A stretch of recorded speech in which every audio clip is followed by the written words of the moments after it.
नमस्ते दोस्तों, आप सबका स्वागत है मेरे इस चैनल पे। मैं हूँ सोहन और आज मैं आपके लिए एक नई कहानी लेके आया हूँ। कहानी तो वैसे पुरानी है लेकिन है नई। ये बात है हमारे शिव जी की, हमारे भोले बाबा, हमारे महादेव की। किस तरह महादेव त्रिपुरांतकाय कहलाए। तो चलो ज़्यादा देर न लगाते हुए हम कहानी को प्रारंभ करते हैं। मैं बात कर रहा हूँ त्रिपुरासुर की। त्रिपुरासुर की वध की कथा महाभारत के कर्ण पर्व में बड़े ही तफसील से मिलती है। कहानी शुरू होती है सतयुग से, जहाँ पे कार्तिकी द्वारा तारकासुर का वध होता है। तारकासुर के 3 पुत्र थे जो कि शिव भक्त थे। उन्हें वरदान भी प्राप्त था शिव जी से, लेकिन उनके पिता का वध होने के कारण उन तीनों ने यह प्रण लिया था कि वो सभी देवी देवताओं को नष्ट कर देंगे। तारकासुर के 3 पुत्र थे जिन्हें महादेव का वरदान प्राप्त था। वो कुछ इस तरीके से था कि वे अजर अमर थे, लेकिन वे अगर कोई अधर्म कार्य करते हैं तो वो वरदान निष्फल हो जाएगा। इसी कारण से अब उन तीनों ने ब्रह्मदेव को प्रसन्न करने का ठान लिया। कई हजारों साल तक तपस्या करने के बाद ब्रह्मा जी उन तीनों के ऊपर प्रसन्न हुए और उन्होंने उन्हें दर्शन दिया। ब्रह्मा जी उन तीनों की तपस्या से बेहद खुश थे और उन तीनों को क्या वरदान चाहिए यह पूछ लिया। उन तीनों ने ब्रह्मा जी को ऐसा वरदान मांगा जो कि अजर और अमर होने के अलावा उन्हें स्वयं खुद एक एक को अलग अलग पुरी यानी कि एक ब्रह्मांड या फिर एक ग्रह का निर्माण करके दीजिए। ये बात सुनकर ब्रह्मा जी बड़े चिंता में पड़ गए। अब ब्रह्मा जी ने तो इन्हें कहा था कि जो वर चाहिए वो मांग लो। इन्होंने वर तो मांगा है, अब वर तो देना ही होगा, लेकिन चिंता ऐसी है कि किस तरह से इन्हें ये वर दे दे। अपनी सूझबूझ और समझदारी के साथ ब्रह्मा जी ने उन्हें एक शर्त सुनाई। शर्त इस तरह की थी कि अगर अभिजीत नक्षत्र में ये तीनों ग्रह एक के पीछे एक आते हैं और उस समय अगर कोई अत्यंत शांत, बहुत गुस्से वाला लेकिन शांत अवस्था में भगवान या पुरुष कोई भी आता है, एक ऐसे रथ के ऊपर बैठ के जो कि असंभव रथ है और असंभव तीर से अगर तुम्हारे तरफ हमला करता है या तुम्हें मारने का प्रयत्न करता है, उस समय तुम तीनों की मौत होगी।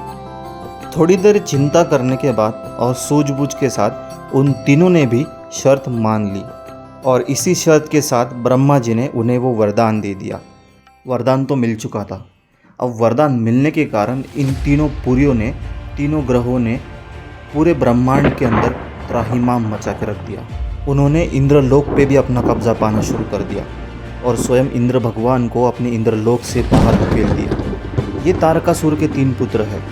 अब हर एक के पास ब्रह्मदेव का वरदान है और हर एक के पास अपना अपना खुद का एक ग्रह है और इन तीनों ग्रहों ने संपूर्ण ब्रह्मांड में त्राहिमाम मचाने के बाद अब वे इंद्रलोक के ऊपर कब्जा करना शुरू कर दिया। शास्त्रों में किसी ग्रह को पुरी भी कहा जाता है। अब ये 3 भाई थे जो कि असुर थे और उनकी ये 3 पुरी थी, इसलिए उन्हें त्रिपुरासुर कहा गया। अब इन्हें नाम दिया गया और इनका नाम चलना गया त्रिपुरासुर। सभी देवी देवताओं ने अपनी पूरी शक्ति एकत्रित कर ली और फिर भी वो त्रिपुरासुर को हरा नहीं पा रहे थे। इंद्रलोक को अपने हाथ से जाते देख इंद्रदेव और सभी देवी देवता डर के मारे हिमालय की तरफ चल पड़े। हिमालय में पहुंचने के बाद सभी देवी देवताओं ने महादेव को पूरी घटना बताई और महादेव से मदद करने की विनती की। महादेव ने सभी देवी देवताओं को एक साथ लड़ने के लिए सुझाव दिया। इसके उत्तर में सभी देवी देवताओं ने महादेव से कहा कि हम सब लड़ चुके, एक साथ होकर लड़ चुके, फिर भी वो त्रिपुरासुर हर नहीं रहा, हमने क्या करना है। इसके उत्तर में महादेव ने फिर से उन्हें एक सुझाव दिया। महादेव ने कहा, आप ऐसा काम करो, आप मेरा केवल एक अंश, मेरे शक्ति का एक अंश, मेरे भक्ति का एक अंश, मेरे स्वयं के अंदर का शिव का एक अंश, मेरे सामर्थ्य का एक अंश आप आपके साथ ले लो और फिर त्रिपुरासुर को हरा दो। ये सुनकर देवी देवता बहुत प्रसन्न हुए और उन्हें ये विश्वास हो गया कि अब वे सब मिलकर त्रिपुरासुर को हरा देंगे। अब यहाँ पे महादेव ने सभी देवी देवताओं को अपना केवल एक अंश, भक्ति का अंश, शक्ति का अंश, सामर्थ्य का और स्वयं शिव का एक अंश सभी देवी देवताओं को दे दिया। सभी को एक एक अंश मिलने के बाद सभी देवी देवताओं की हालत खराब होने लगी। वे शिव का एक अंश भी मात्र समान नहीं पा रहे थे। कई देवी देवता को चक्कर आने लगी। कई देवी देवताओं को समझ नहीं आ रहा था कि ये ब्रह्मांड कितना बड़ा है। जिन्होंने कभी देखा भी नहीं था उन्हें वो चित्र दिखने लगे थे। ये केवल शिव जी का एकमात्र अंश था जो वो देवी देवता भी संभाल नहीं पा रहे थे। ये देख भगवान शिव स्वयं डर गए और उन्होंने वो एकमात्र अंश वापस ले लिया। तब कहीं जाके सभी देवी देवताओं को होश आया और उन्होंने फिर से महादेव को मदद करने के लिए तैयार किया। ये सब देखने के बाद अब महादेव ने स्वयं त्रिपुरासुर का वध करने का संकल्प ले लिया। अब यहाँ पे महायुद्ध शुरू होने वाला था, क्योंकि अब शिव निकल पड़े थे त्रिपुरासुर का वध करने के लिए। ब्रह्मदेव का वरदान था इन तीनों को। अभिजीत नक्षत्र के समय अगर ये तीनों ग्रह एक साथ आते हैं और कोई ऐसा भगवान जो असंभव रथ के ऊपर असंभव हथियार से इनके ऊपर प्रहार करेगा, तो इन तीनों की मौत निश्चित है। बात सभी देवी देवताओं ने महादेव को बताई। महादेव ने असंभव रथ तैयार करने का प्रारंभ हो गया और असंभव हथियार तैयार करने की शुरुआत हो गई। सभी देवी देवताओं ने अपनी आदि शक्ति भगवान शिव को अर्पण कर दी। भगवान शिव ने धरती माता को अपना रथ बना लिया। सूर्य और चंद्र उन रथ के पहिए बन गए। स्वयं ब्रह्मदेव उस रथ के सारथी हो गए। विष्णु जी बाण बन गए। मेरु पर्वत धनुष्य हो गया और वासुकी उस धनुष्य की तार बन गए। इस तरीके से वो असंभव रथ तैयार हुआ और उसके ऊपर बैठने वाले थे स्वयं महादेव, जो कि अत्यंत क्रोधी फिर भी बहुत शांत थे। रुद्र रूप लिए महादेव उस रथ के ऊपर सवार हो गए, लेकिन महादेव के उस रथ के ऊपर सवार होते ही वो रथ डगमगाने लगा। सूर्य नारायण, सोम, चंद्र और धरती माँ से बना हुआ ये इतना शक्तिशाली रथ केवल शिवजी के पैर के नीचे डगमगाने लगा। केवल शिवजी का पैर उस रथ के ऊपर रखते ही वो रथ डगमगाने लगा। ये सब देखते हुए सभी देवी देवताओं ने रथ का भार उठाने का प्रयत्न किया। 33 कोटि देवी देवता आ गए उस रथ को संभालने के लिए और उस रथ को आगे खींचने के लिए। तब कहीं आगे जाके विष्णु भगवान के ऋषभ अवतार ने उस रथ को आगे खींचने का प्रारंभ शुरू किया और रौद्र रूप लिए महादेव उस भयानक रथ के ऊपर सवार होकर निकल पड़े त्रिपुरासुर की तरफ। महादेव रुद्र रूप लिए और भयानक रथ लिए जाके खड़े हो गए त्रिपुरासुर के उन तीनों ग्रहों के सामने। महादेव को स्वयं रुद्र रूप देखे त्रिपुरासुर थरथराने लगा और कांपने लगा। कई दिन बीत गए, कई महीने बीत गए, लेकिन इस युद्ध का अंत कहीं दिखाई नहीं दे रहा था। अभिजीत नक्षत्र भी लग चुका था और तीनों ग्रह एक समान में खड़े थे, फिर भी महादेव उन्हें हरा ही नहीं पा रहे थे। इतने बड़े शक्तिशाली महादेव होते हुए भी त्रिपुरासुर उनसे हर नहीं रहा था।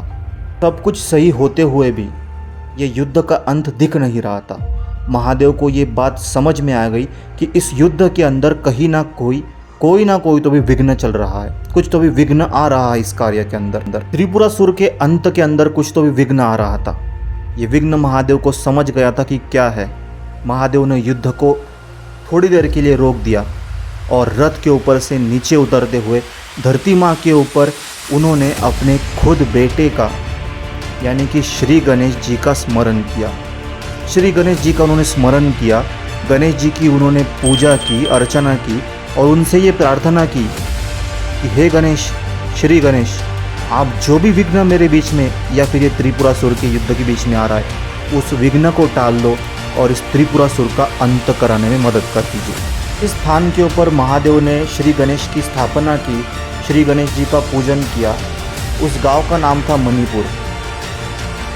पूजा अर्चना होने के बाद महादेव फिर से उस रथ के ऊपर सवार हो गए जो कि धरती माँ का बना हुआ था। फिर से युद्ध प्रारंभ हो गया और इस समय अब महादेव बहुत ही क्रोधित लेकिन बहुत ही शांत अवस्था में थे। आदि शक्ति का स्मरण करते हुए महादेव ने विष्णु, वायु, अग्नि और यम को उस बाण के अंदर उतार लिया और उस बाण का निशाना त्रिपुरासुर के तीनों ग्रहों की तरफ करके उस बाण को छोड़ दिया। निशाना इतना सटीक था कि एक क्षण के अंदर उस बाण ने तीनों पुरों को भेदते हुए उन तीनों पुरों का भस्म कर दिया और उस भस्म के छींटे महादेव के रथ के ऊपर और महादेव के पूर्ण शरीर के ऊपर लपेट चुकी थी। ब्रह्मांड में एक अलग ही शांति थी, एक अलग ही धुनी सुना रही थी। संपूर्ण महादेव भस्ममय हो गए थे। उस समय, उस क्षण से महादेव को त्रिपुरांतकाय कहा गया। जिन्होंने स्वयं त्रिपुरासुर का वध किया वे त्रिपुरांतकाय कहा गए। उस दिन कार्तिक शुद्ध पूर्णिमा थी, इसीलिए उस पूर्णिमा को त्रिपुरारी पूर्णिमा कहा जाता है आज। यहाँ पे ये कहानी ख़त्म हो गई। अब आपको समझ में आ गया होगा कि महादेव को त्रिपुरांतकाय क्यों कहा जाता है। इस कहानी के अंदर जिस जगह पे मणिपुर में जहाँ पे महादेव ने गणेश जी की स्थापना की थी, विघ्नहर्ता को बुलाया था, वो स्थान आज भी इस भूमि पर है। मणिपुर आज महाराष्ट्र के अंदर है। सतयुग में जिसे मणिपुर कहा जाता था, कलयुग में आज उसे रांजनगांव के नाम से जानते हैं।